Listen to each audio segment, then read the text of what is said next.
Bonjour à tous, c'est Pierre-Marie, French by Ear, Fransugo no Kikitori. Bienvenue dans mon podcast pour un épisode un peu spécial aujourd'hui puisqu'il s'agit d'une interview.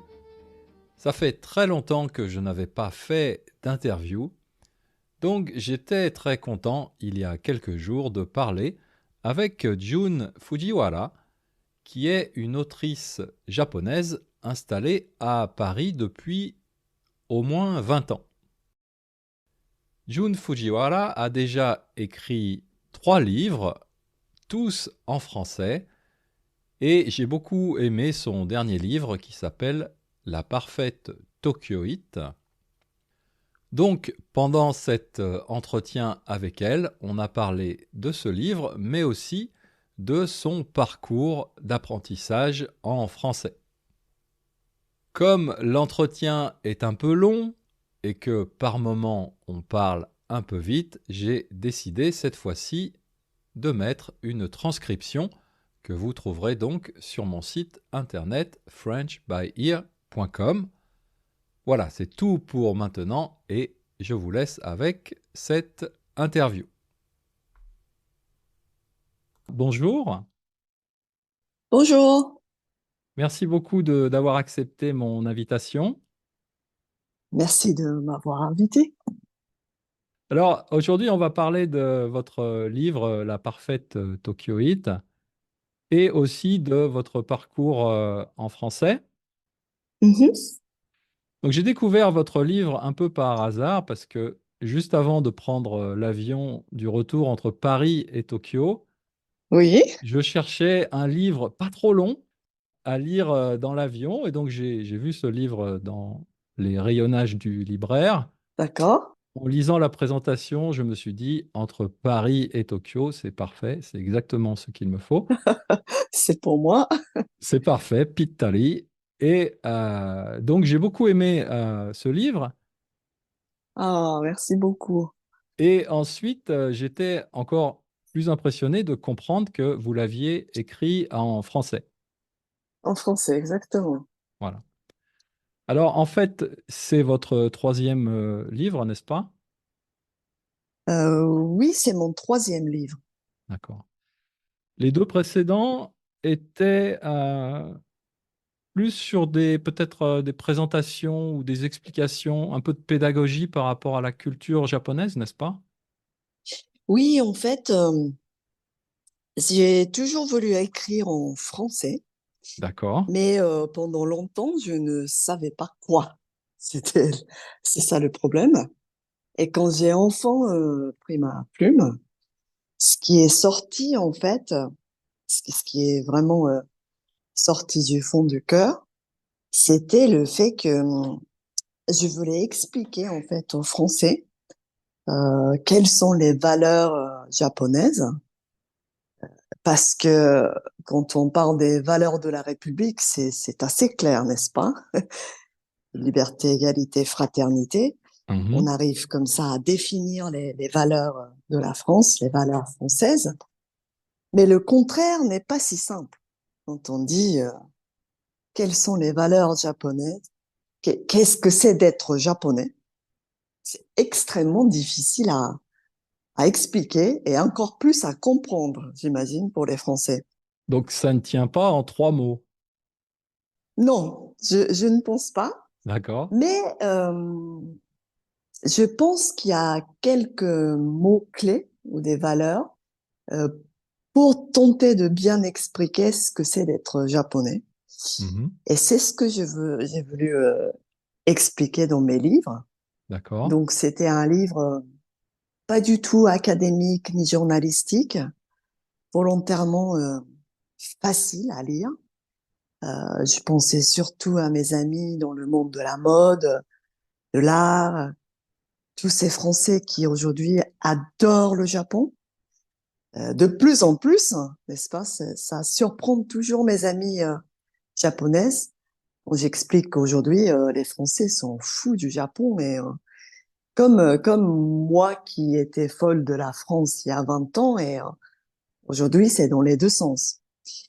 Et donc, mon but, c'était d'expliquer aux Français, ces Français qui adorent le Japon, mais qui ne connaissent pas forcément la spiritualité, les valeurs, les coutumes, et qui sont encore peut-être dans les clichés.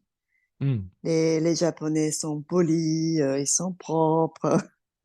Et voilà, je voulais vraiment entrer un peu plus dans ce côté, oui, vous aimez le Japon, mais alors, qu'est-ce que c'est? Qu'est-ce que c'est le Japon? Qu'est-ce que c'est d'être japonais? Donc, mais mon premier livre surtout était sur ce que j'appelle le savoir-vivre japonais. Donc c'est le livre s'appelle Les secrets du savoir-vivre nippon. C'est celui-là, n'est-ce pas? Exactement, oui. D'accord. Hmm. Et à travers les mots-clés comme le mojo, Hmm. très difficile à expliquer, mais c'est pas impossible. L'impermanence, le D'accord. wabi-sabi, la Mhm. beauté du vide, de l'imparfait, ou même les notions de okiyome. Mhm. Okiyome, pour moi, c'est une notion essentiellement japonaise, c'est-à-dire qu'on passe notre temps à purifier notre esprit, notre corps, tout ce qui explique notre obsession de la propreté, de l'hygiène, etc. Hmm. Donc voilà, c'était. J'ai aussi expliqué le concept de wa, très très important au Japon, n'est-ce pas? L'harmonie avant tout, pas l'individualité à la française, le moi et moi, mais d'abord l'harmonie du groupe avant de penser à moi ce que je veux, moi qui suis-je, etc., etc. Difficile à comprendre. Et donc le livre La parfaite Tokyoïte, est-ce que c'était un peu la même idée ou quelle était votre idée de départ en fait avec celui-ci? Alors pour la parfaite Tokyoïte, l'idée de départ, c'était les Tokyoïtes. Parce que moi, je suis Tokyoïte de Mhm. naissance. Mhm. Et plus je vis à Paris, plus j'ai le plaisir de rentrer à Tokyo. Hmm. Et par contre, je me suis dit, il y a énormément de livres et de films sur la parisienne, la new-yorkaise. Mais étonnamment, il y a très peu de choses, voire rien, sur les Tokyoïtes ou la Tokyoïte. Ah, ah. Beaucoup de livres sur Tokyo, beaucoup de guides, parce que voilà, on adore venir aujourd'hui à Tokyo. Mais rien sur les Tokyoïtes. Qui sont ces Tokyoïtes? Hmm. Donc, mon idée de départ, c'était un livre assez court, un peu drôle sur ces Tokyoïtes. Donc, j'ai rencontré mon éditeur, Pierre Bottura des éditions Les Arènes, qui a lancé aussi une édition qui s'appelle Common, qui justement publie les livres sur le Japon. Et Pierre m'a dit, il m'a écouté poliment, il m'a dit, parce que entre-temps, j'expliquais l'idée de mon livre et je lui disais, mais tu sais Pierre, moi à chaque fois que je rentre à Tokyo, d'abord je suis parisienne, donc je suis surexcitée, je prends des photos dans les combini, je m'étonne dans chaque coin de la rue, enfin. Et au bout de 3 jours, 72 heures, je redeviens tokyoïte, comme Hmm. si j'étais jamais partie de Tokyo. Et Pierre me dit, mais c'est ça qu'il faut raconter. C'est toi la parfaite tokyoïte. Et c'est comme ça que le titre est né, La parfaite tokyoïte. Et c'est lui qui m'a poussé à écrire plus sur moi Hmm. que sur les tokyoïtes. Oui, donc le livre est une succession de, on peut dire, de petites scénettes dans la vie tokyoïte qui, on comprend peut-être dans un seul voyage? Oui, le livre raconte à peu près 72 heures de voyage. Ah, 72 heures. Waouh, d'accord. Donc 72 heures très occupées. C'est pas précisé, mais oui, c'est un peu mon processus de comment je redeviens tokyoïte en 3 jours. Ah, d'accord. Mm. Ok, très bien. Et alors, en quoi est-ce qu'elle est parfaite, cette tokyoïte? Le titre est évidemment ironique, D'accord. puisque Je ne suis pas la parfaite Tokyoïte. Mhm. Personne n'est parfait d'ailleurs. Et ça a aussi, ça ramène les questions. Qu'est-ce que c'est la parfaite Tokyoïte? Est-ce qu'on est réellement? Et finalement, est-ce que moi, je suis Tokyoïte? Je suis plus parisienne ou pas? Et il y a toujours ce côté un peu la dualité de mon identité aujourd'hui parce que je suis japonaise, mais je suis partie vivre à Paris de mon plein gré. J'adore vivre à Paris. En même temps, quand je reviens, euh, je suis heureuse. Mais après, est-ce que je suis plus tokyoïte que parisienne? Je ne le sais toujours pas. Hmm.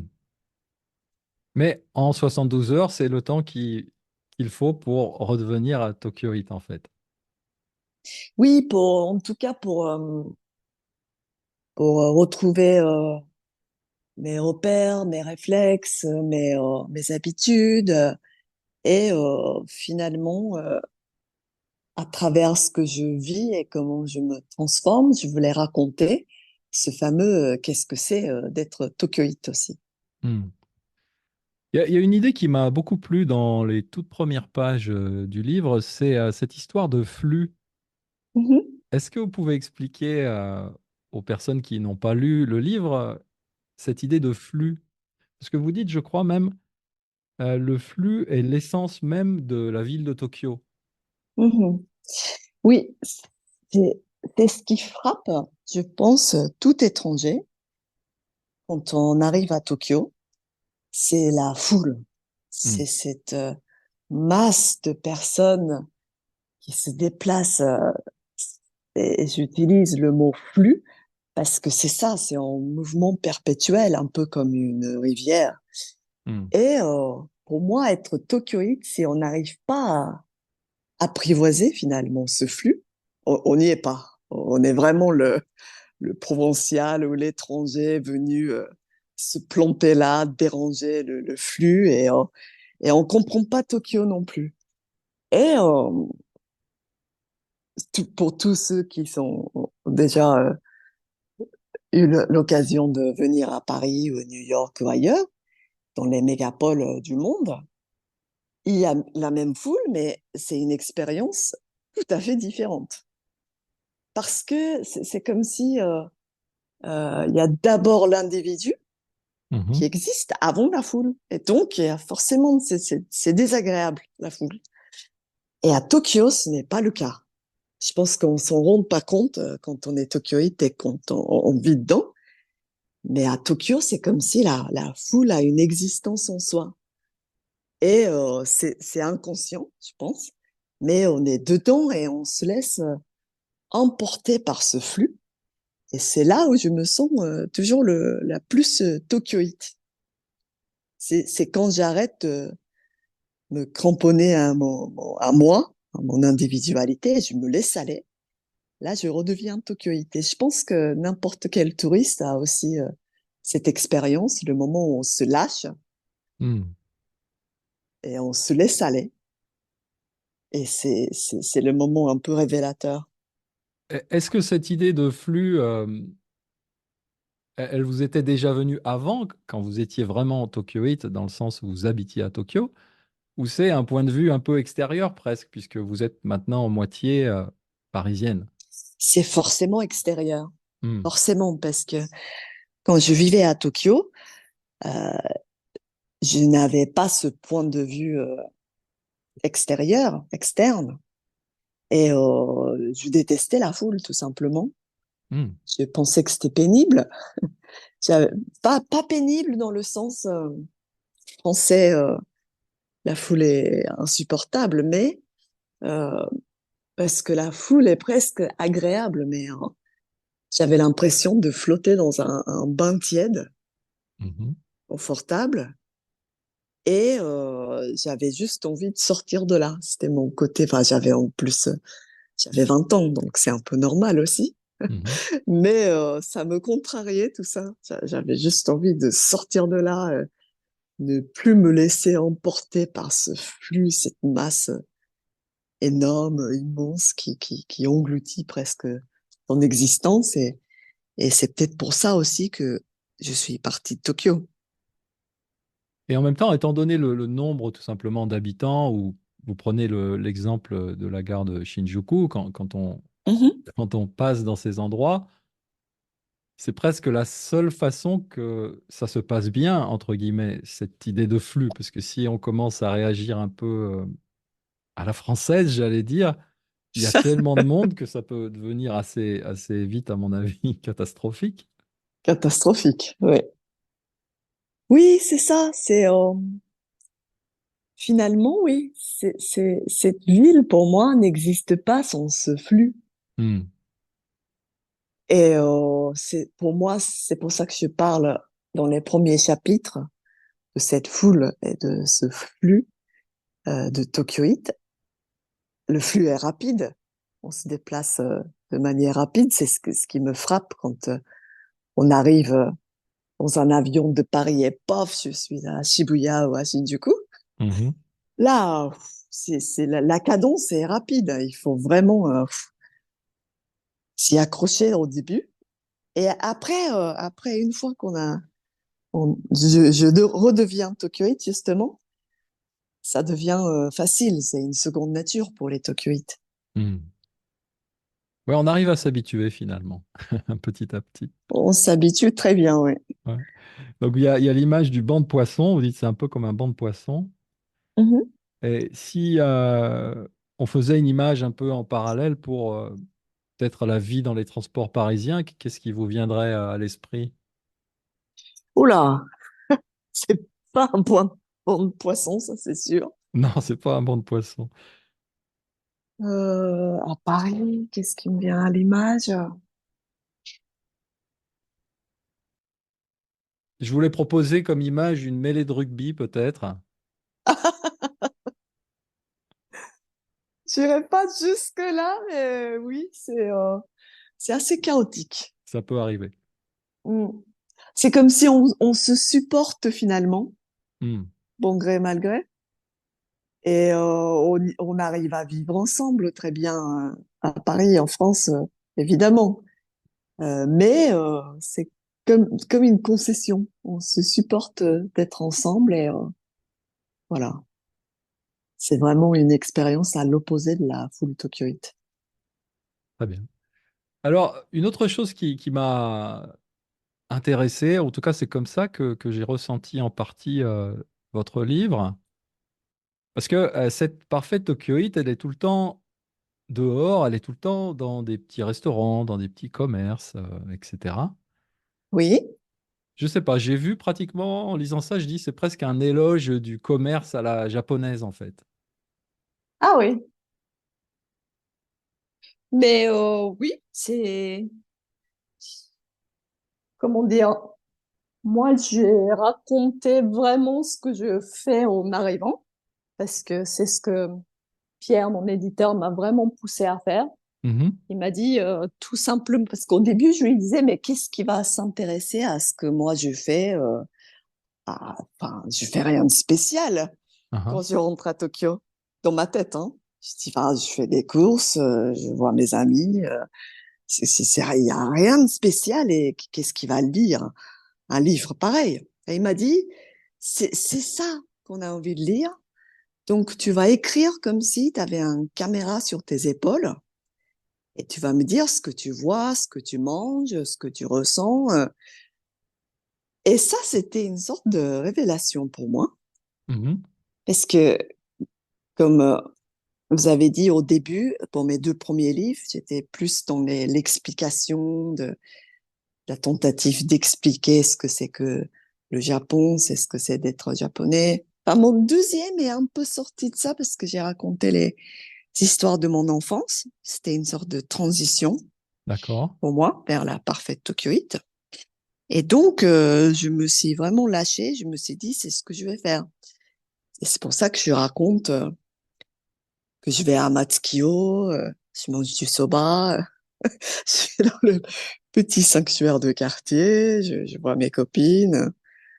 Voilà, donc Bah, c'est aussi dans la façon de raconter toutes ces petites aventures presque du quotidien, mhm, mais Ah, c'est totalement du quotidien. Mais c'est raconté d'une façon d'abord très bien écrite et puis assez amusante aussi. Puisque justement, je pense, parce qu'il y a aussi cette distance un peu en même temps, puisque vous êtes maintenant parisienne. Oui, Je pense ça apporte beaucoup à mon avis aussi. je pense, oui, que je n'aurais pas pu écrire ce livre si j'étais purement tokyoïte. Hmm, C'est parce que je suis aussi parisienne que j'ai ce regard un peu, un peu distancé. Et parce que quelque part, c'est ça, je suis aussi un peu française dans mon point de vue aujourd'hui, forcément. hmm. Il y a une petite scène où je me suis dit, tiens, il y a vraiment peut-être plus de la parisienne que de la tokyoïte, mais vous allez me dire. Mhm. Euh, je crois que c'est dans un café, vous adressez directement la parole à un homme pour lui demander où il a acheté ses chaussettes rouges. Oui, c'est vrai. Au Japon, oui, ça se fait pas trop. Mais à chaque séjour, parfois le feu rouge, j'ai envie de traverser quand il y a aucune voiture en vue. C'est pas possible, on va pas attendre une minute là sans rien faire. Je le fais pas, mais Vous ne le j'y faites pas, pense à d'accord. chaque fois. Ouais, bien Oui. sûr. Hmm, ok. Donc c'est vrai que l'ensemble du livre raconte un peu ces 72 heures dans la vie quotidienne de Tokyo sur un ton assez, enfin souvent humoristique. Juste un peu à la fin, on sent une petite pointe de nostalgie, Mhm. puisque c'est, je crois, le dernier jour, la veille de votre retour à Paris. Oui. Et on sent un peu de nostalgie. Vous écrivez sans point d'ancrage, mon cœur balance entre Paris et Tokyo, deux mondes parallèles, deux identités différentes.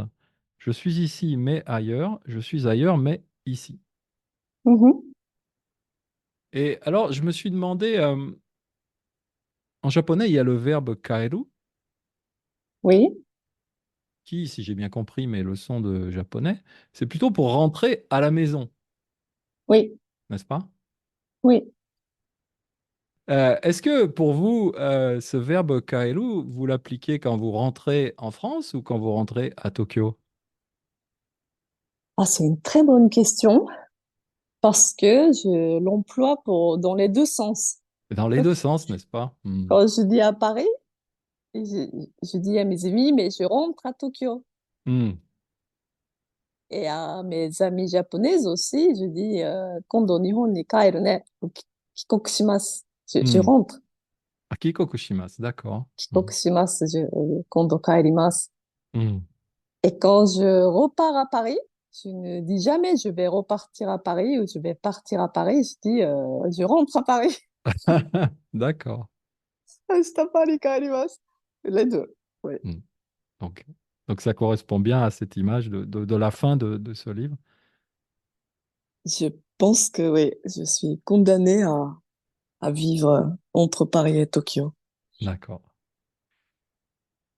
Dans ce livre, il y a un petit moment où vous parlez d'une expérience dans votre apprentissage de la langue française, Oui, euh, puisqu'il s'agit d'un concours d'éloquence oui. organisé par le Asahi Shimbun, je crois. Mhm, Alors, est-ce que vous pouvez expliquer qu'est-ce que c'était ce concours d'éloquence? Et en fait, mhm. à ce moment-là, vous étiez à l'université? C'était dans quel cadre, en fin de compte? Alors, c'est un concours d'éloquence qui n'existe plus, je crois, Hmm. mais qui était le concours de français à l'époque, Uh-huh. organisé par le Asahi Shimbun et avec des sponsors de JAL, je crois, qui donnaient des billets d'avion, etc. Bien sûr, soutenu par l'ambassade de France. Et moi, j'étais à l'époque à l'université du Sacré-Cœur Mhm. et n'importe qui peut y participer.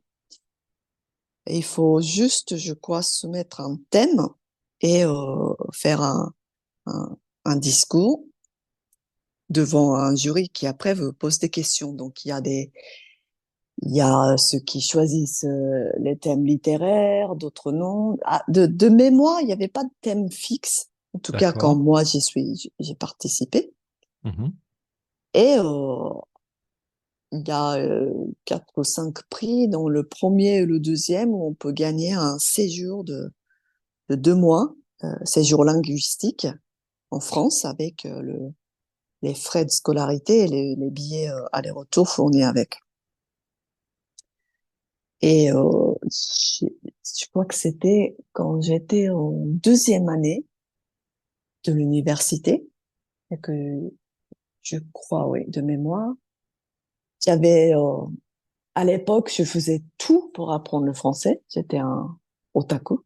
Et j'ai fait les cours de atelier française, l'Institut français, tous les cours et des cahiers de français disponibles et imaginables.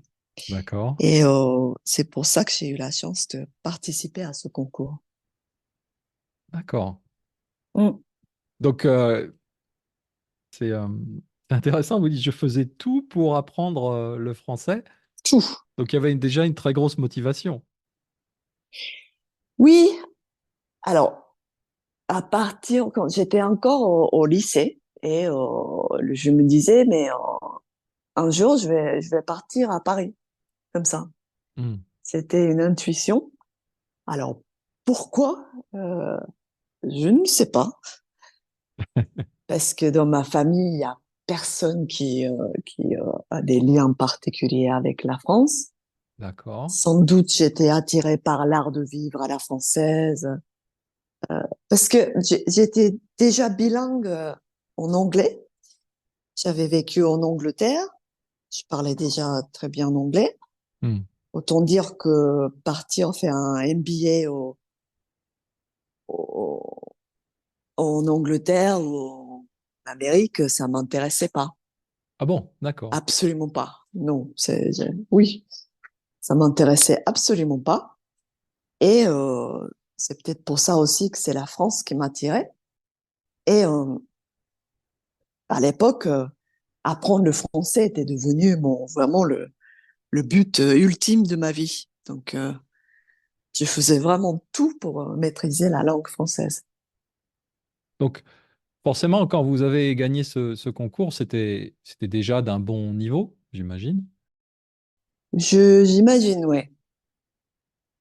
Si on prend sur l'échelle européenne, c'était à peu près quoi, niveau B2 peut-être Ah, je suis pas très familière avec les niveaux européens, mais je parlais déjà, oui, très bien. Très bien, peut-être pas, mais assez bien. sans, à l'époque, n'avoir jamais voyagé en France, en fait. Non, jamais, non. Donc, c'est ce concours, finalement, qui vous a amené à faire votre premier voyage en France. Oui, absolument. C'était mon tout premier séjour Mhm. de 2 mois. Et après, je crois qu'à l'université de Sacré-Cœur, il y avait des programmes d'échange et j'ai pu repartir pendant 7, 8 mois à l'université catholique de Lyon. Ah, à Lyon, d'accord. Mm. Oui. Oui, donc à l'époque de mon concours, je devais pas parler si bien que ça, hein. Mhm. Mm. Et ensuite, donc, vous avez poursuivi des études en France? Après, je suis rentrée au Japon pour terminer mon cursus. Et là, j'étais en quatrième année de l'université. Là, je parlais déjà très bien. Hmm. Et je faisais surtout de l'interprétariat. D'accord, C'était un arubaito, mais je faisais des petits jobs comme ça pour traduire parce que les cours de français étaient devenus trop faciles pour moi à l'époque. d'accord. Et j'ai aussi fréquenté le Saimaru Academy qui est une école pour justement ceux qui veulent devenir interprètes professionnels. D'accord. Et après, je me suis dit, je vais repartir en France. Et c'est ça. Donc, après la quatrième année, quand j'ai fini mon cursus universitaire, je suis repartie à Paris. Et là, vous avez travaillé dans une entreprise française. Pas tout de suite, non. J'ai fait Sciences Po Paris. D'accord. J'ai eu quelques mois de préparation parce qu'il y avait aussi des examens d'entrée. J'ai reçu aussi le titre de boursier du gouvernement français avant de partir à Paris. D'accord, très bien. Et donc j'ai fait 2 ans de Sciences Po. C'est 2 ans et pas 5 parce que pour les étrangers, il y a cet examen pour entrer en quatrième année. Ouais, en cours de route. D'accord. Ouais, ouais. Et c'est après Sciences Po Paris, ou non, c'est pendant que j'étais à Sciences Po que j'ai eu la chance de faire un stage dans le groupe LVMH. Mhm. Mais par contre, avant de rentrer chez Louis Vuitton, j'ai fait 3 ans à- au poste du service culturel de l'ambassade du Japon à Paris. D'accord. Oui, Et ensuite, donc, vous avez travaillé, je crois, une quinzaine d'années ou quelque chose comme ça dans le groupe Louis Vuitton. oui, absolument. Chez Louis Vuitton Paris. D'accord. Dans le service presse, n'est-ce pas? Alors, c'était dans la direction de la communication et il y avait un service presse, il y a toujours un service presse corporate. D'accord. Il y a aussi un service presse mode. Et oui, j'ai travaillé 17 ans dans la presse corporate. Et là, c'était votre langue de travail, c'était l'anglais ou le japonais plutôt? Ou le français, pardon. J'étais le français, c'était le français. Un peu anglais quand même, parce qu'il y a aussi des Américains qui travaillent. On est tout le temps en contact avec les zones régionales et là, la langue qu'on utilise est l'anglais, mais sinon, au quotidien, c'est très, très français. C'était vraiment français, d'accord. Oui, Donc vous avez continué à travailler et à progresser dans votre français tout en travaillant finalement. oui, absolument. Donc vous êtes parti comme tous les étrangers, vous êtes parti de niveau zéro en français Oui, pour aujourd'hui arriver à un niveau qui vous permet d'avoir ces conversations, d'écrire des livres en français. oui. Quand vous vous retournez sur tout ce parcours d'apprentissage, qu'est-ce qui pour vous a été peut-être le plus difficile ou le plus facile? Est-ce que vous avez comme ça des choses qui vous ont particulièrement marqué dans l'apprentissage de la langue? Dans l'apprentissage, Hmm. alors, euh, c'est peut-être en arrivant à Paris, Mhm. le moment où on se rend compte que le français qu'on apprend dans les cahiers et les manuels n'est pas forcément le français qu'on utilise au quotidien, surtout dans le milieu des étudiants. Et là, tout le monde me disait, ah, mais tu parles un français très correct. C'est un compliment. À l'époque, c'était, vous savez, les guignols à la télé. Et quand je regardais les guignols, je comprenais, mais rien, mais vraiment rien. Parce que c'était pas le français dans les manuels scolaires. Et il y a plein de choses comme ça quand on arrive étudiant à Paris ou en France, partout ailleurs, où on comprend pas forcément la langue parlée. Et ça, c'était le premier petit choc. D'accord. Et alors, comment vous avez fait pour ajuster votre vocabulaire? Bah, j'ai regardé les guignols. D'accord. Donc, les Guignols de l'info, je fais une petite parenthèse, c'était une émission humoristique et satirique sur une chaîne de télévision française avec des marionnettes. Et effectivement, cette émission, les dialogues utilisaient beaucoup d'argot français. D'argot, des blagues, c'est aussi de la culture générale, n'est-ce pas? Parce que c'est très satirique et aussi c'est pas que la langue finalement, parce que l'apprentissage de la langue, jusqu'à un certain point, si on s'y met, ça s'apprend. Hmm, Mais après, la langue, c'est quelque chose de vivante. hmm. J'ai eu ça aussi quand je prenais des cours de l'interprétariat simultané à Saint-Malo Academy. On devait traduire l'éditorial du Monde. D'accord. Et déjà, la langue très sophistiquée du Monde, mais aussi si on ne comprend pas la politique, la culture générale, c'est impossible de traduire, n'est-ce pas? Et donc, c'était ça. C'est le moment où je parlais déjà parfaitement dans ma tête. Je disais, je parle parfaitement le français. J'arrive et je me suis dit, en fait, pas du tout. Et c'est là où je m'étais dit aussi que j'allais faire Sciences Po parce que c'était pour la culture générale. C'est pour se dire, pour vraiment parler la langue française, il faudra que je me plonge dans la culture, la politique, l'art, enfin, tout ce qui fait que la langue soit vivante. Oui, donc la langue en elle-même suffit pas, il faut avoir un peu tout le sous-titre culturel, historique, etc. finalement. Comme outil de communication, si, je pense que ça suffit amplement, mais si on veut vivre dans un pays Hmm, autre que le sien, c'est vrai que l'apprentissage de la langue seule ne suffit pas. hmm. Et donc quand vous arrivez en France avec vos collègues étudiants, vous vous rendez compte qu'ils ne parlent pas tout à fait la même langue que vous, pas le même français que Mhm. vous. Ça vous a pas découragé en fait, au contraire peut-être. Ça m'a pas découragée, non. Au contraire, ça m'a poussé à regarder des films, euh, à lire ce qu'ils lisaient. Au contraire, ça m'a ouvert vers un monde qui m'était étranger. Hmm, Ça m'a enrichi. d'accord.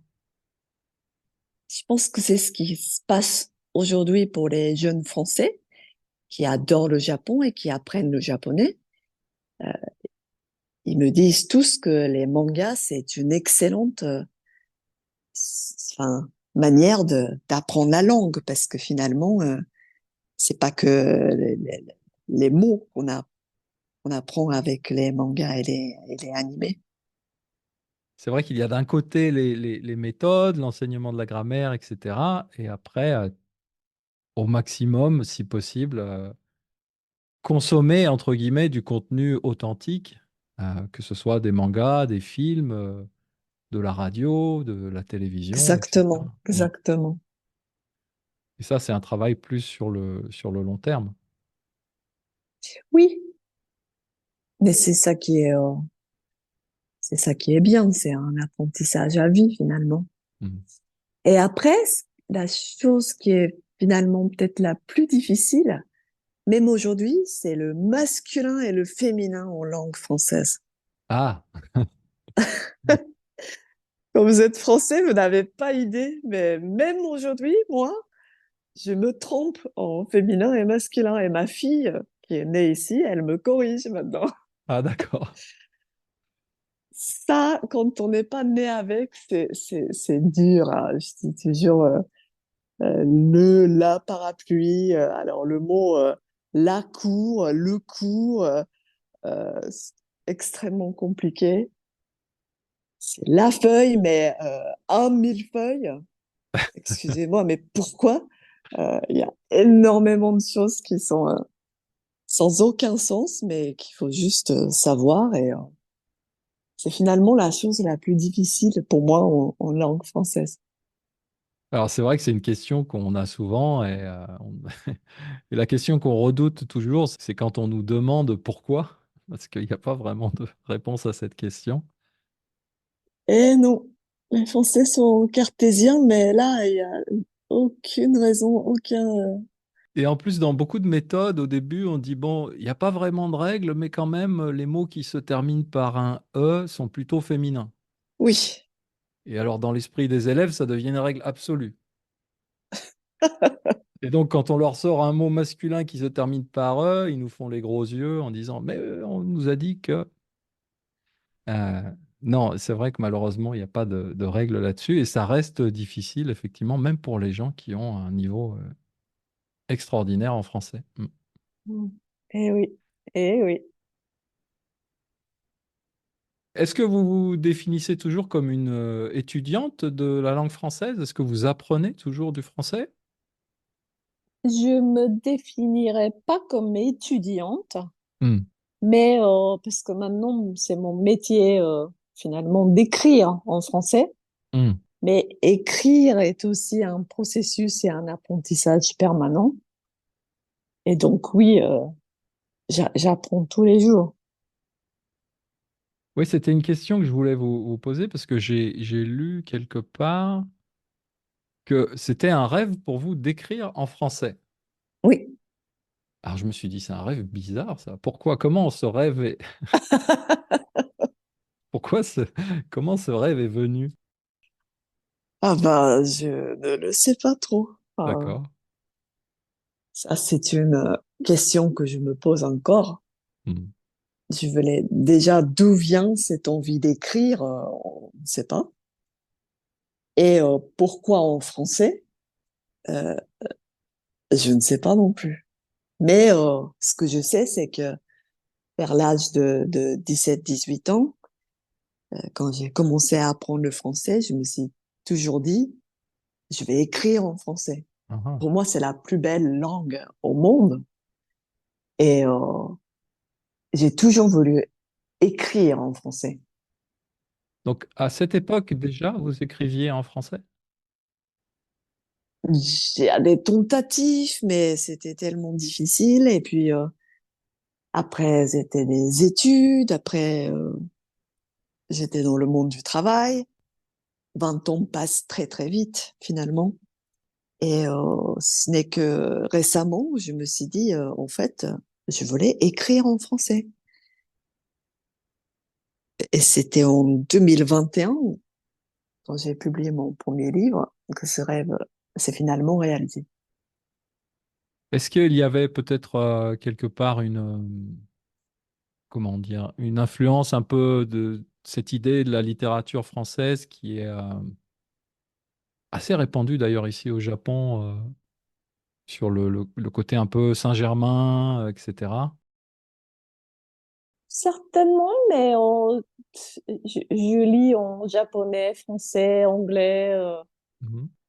Je dirais pas que c'est la littérature française en particulier qui m'a forgé ou qui m'a poussé à écrire. Mais je savais que je devais écrire en français. C'est comme une intuition qui m'est restée et qui, c'est bizarre, mais c'est comme ça, Et qui s'est réalisé. qui s'est réalisé. Mais maintenant, je vais continuer à écrire en français, mais je vais aussi écrire en japonais. Mon quatrième livre sera en japonais. D'accord. Sur quel sujet? Après la parfaite Tokyoïde, ce sera sur la parisienne. Ah, très bien. Mais pas du tout ces Français qui sont beaux, qui sont dans la mode, et qui boivent du café et tout. Parce que comme vous savez, il y a énormément de livres, n'est-ce pas, déjà sur Oui. la parisienne, la française.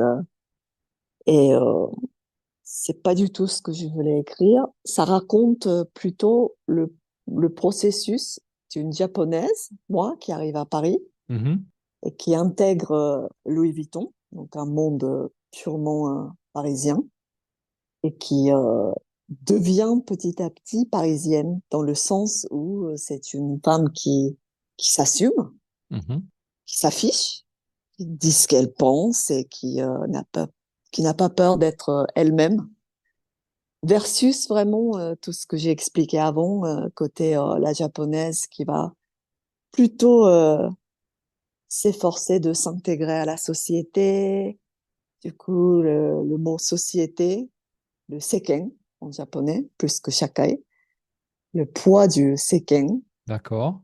quand même assez important.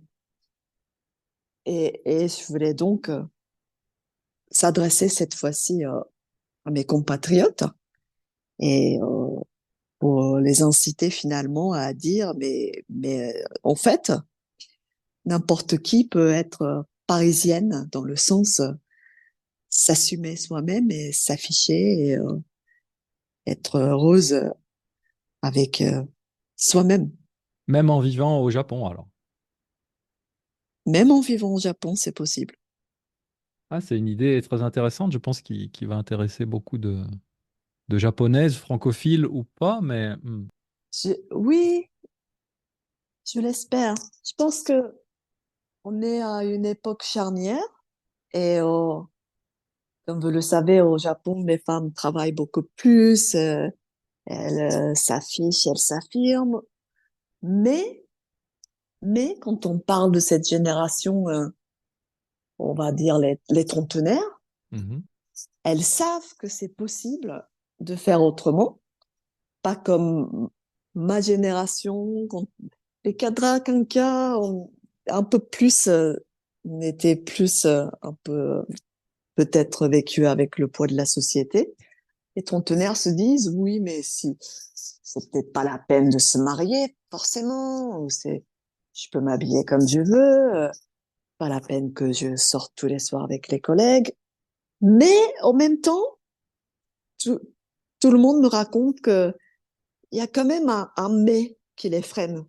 Elles savent que c'est OK, c'est possible, mais ça n'arrive pas complètement à franchir le pas. Et c'est là où mon éditeur m'a dit euh, écris ce livre parce que elles auront peut-être besoin de quelqu'un qui le dit Hmm. clairement que si c'est possible, c'est OK. Donc voilà, ça va être publié dans un mois. Ah, d'accord. Donc, au Japon, j'imagine, évidemment. Oui. D'accord. Bon, malheureusement, je ne sais pas si je pourrais le lire tout de suite. Il va falloir que je fasse quelques efforts encore en japonais. Et malheureusement, je ne sais pas si ce sera traduit ou pas. On l'espère, mais on ne sait jamais pour les livres. Ok, donc je reviens juste rapidement sur cette histoire d'écriture en français. Donc, il y avait ce rêve. Je voulais savoir si la réalité a été à Oui, la hauteur du rêve, en fait. oui et non, D'accord. parce que l'écriture est un processus continu. Donc, j'ai encore énormément de choses à écrire. C'est jamais parfait. Et donc, si si ce n'est jamais abouti, je sais pas comment expliquer. Mais voilà, donc c'est pour ça que c'est oui et non. Mais oui dans le sens que euh, c'est ce que j'ai voulu faire et c'est ce que j'ai envie de continuer à faire. C'est un plaisir pour moi. Écrire n'est pas pénible, c'est vraiment quelque chose qui me correspond. J'adore toujours autant la langue française et voilà. Mais je me dis plus, je vais écrire en français ou je vais écrire en japonais. Maintenant, c'est plus qu'est-ce que j'ai envie d'écrire et forcément, oui. Soit je m'adresse au public japonais, au public français. J'ai envie d'écrire en anglais aussi, Hmm. après peut-être. Donc voilà, je me définis plus par les langues.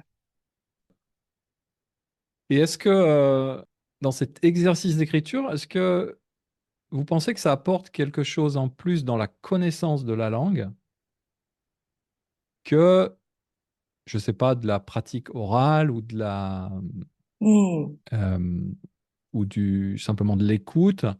Parce qu'en fait, c'est un peu quand on étudie, quand on enseigne les langues, l'écriture, c'est un peu le parent pauvre, c'est-à-dire qu'on n'en fait pas beaucoup en fait. D'accord. Est-ce que vous pensez que ça apporte quelque chose de particulier? Je pense que c'est important, surtout pour la langue française. Je vois ma fille à l'école, elle fait beaucoup de dictées. Je pense que c'est une culture française, la dictée. Oui, très. Et le fait qu'on apprend à faire ça du plus jeune âge, je me déduis que c'est extrêmement important pour la langue française, l'écriture. Mm. Et par contre, en ce qui me concerne, l'écriture, c'est plus un moyen pour se connaître soi-même, parce que c'est curieux, mais c'est en écrivant que les idées qu'on avait vaguement dans la tête, qu'on soupçonnait même pas d'avoir, sortent. D'accord.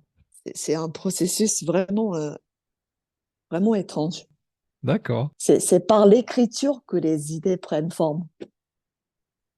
Alors, c'est peut-être pas donné à tout le monde, c'est peut-être juste une expression qui me correspond et pas à d'autres. Forcément, il y a des artistes, il y en a qui font des films, d'autres qui chantent. Euh, mais pour moi, en tout cas, l'écriture est un processus qui m'aide à former les idées et à me connaître parce que c'est comme ça que je découvre finalement ce qui est en moi. Ok, bah écoutez, c'est vraiment intéressant. On sera impatient de lire la suite en français, en anglais ou en japonais peut-être. Merci beaucoup encore une fois. Merci beaucoup à vous. Est-ce que vous voulez peut-être terminer par un petit mot d'encouragement ou pour toutes les personnes ici au Japon qui apprennent le français? Je, c'est répétitif, mais le français, c'est vraiment la plus belle langue au monde. Donc, si vous avez choisi d'apprendre le français, vous y êtes. C'est vraiment ce qu'il faut faire.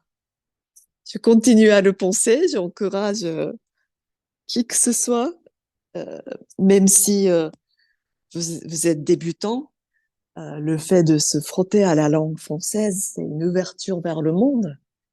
Je le pense sincèrement, surtout au Japon, parce que le monde anglo-saxonne, la culture américaine, forcément un poids immense, mais le monde, c'est pas que l'Amérique et tout ce que la France représente euh, en culture, mais aussi en idéaux, en valeurs, c'est extrêmement important.